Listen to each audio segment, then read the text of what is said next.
Hello friends, finally आज माझ्या मसाल्याला मुहूर्त लागलेला आहे। ही आहे लवंगी मिरची आणि ही बेडगी मिरची आहे।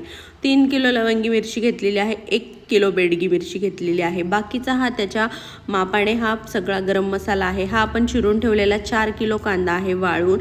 हा 1 किलो लसूण घेतलेला आहे आणि त्याच्यामध्ये 1 किलो धने पण टाकणार आहे बरं का। 1 किलो धने आहेत आणि 1 किलो सुकं खोबरं जे आहे ते अगदी बारीक किसून घेतलेलं आहे। आणि त्याच्यानंतर तुम्हाला सांगते, ही जी हळद आहे ना, ही रात्रभर गरम पाण्यामध्ये ठेवली, दुसऱ्या दिवशी सकाळी फोडून वाळवलेली आहे। आणि इकडे हे 1 किलो धने 1 किलो जिरे आहेत, ह्याची पावडर करून आणायची आहे। आता एकदा कसं हा मसाला करून ठेवला, धने जिरे हळदीची पावडर करून ठेवली, मग वर्षभर चिंता राहत नाही। मग मी बाकीचं काहीच वापरत नाही, मग बाजारचा कुठलाच मसाला वापरत नाही, ना गोडा मसाला, ना गरम मसाला, ना मिरची पावडर वगैरे काही नाही। फक्त आपला हा मसाला, काळा मसाला घरी केलेला, घरची धने जिरे पावडर, हळद टाकायची, एकदम मस्त, कशाची गरजच लागत नाही बरं का। एवढा छान हा मसाला होतो, कारण ऑलरेडी आपण एवढे सारे खडे मसाले, कांदा, लसूण, खोबरं ह्यामध्ये टाकलेलं आहे, तर बाकीची गरजच लागत नाही आपल्याला। तर एक एक करून छान बघा, असे हे सगळे जे गरम मसाले आहेत ते परतून घेतलेले आहेत, अगदी थोडं थोडं तेल टाकून परतलेले आहेत। आणि त्याच्यानंतर काय केलेलं आहे तुम्हाला सांगते, लसूण सुद्धा मी सगळा जो आहे ना तो सुद्धा तेलात परतून घेतलेला आहे।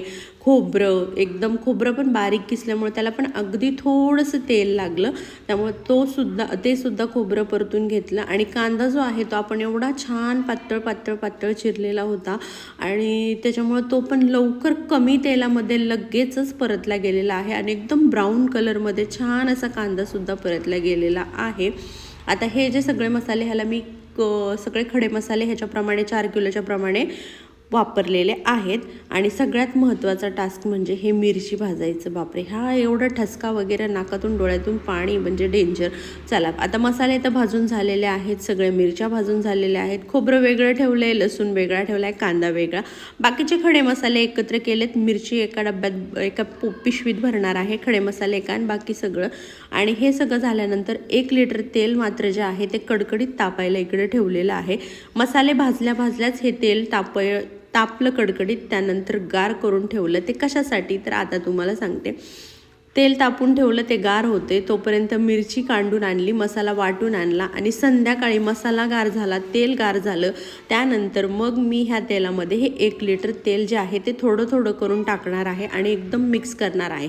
ह्याने काय होतं, कडकडीत तापवलेलं तेल गार करून टाकल्याने एकतर मसाल्याला कलर एवढा सुंदर येतो, काळा मसाला आपला हा छान तयार होतो, त्यानंतर मसाल्याला तरी छान येते, भाज्या करताना तेलही कमी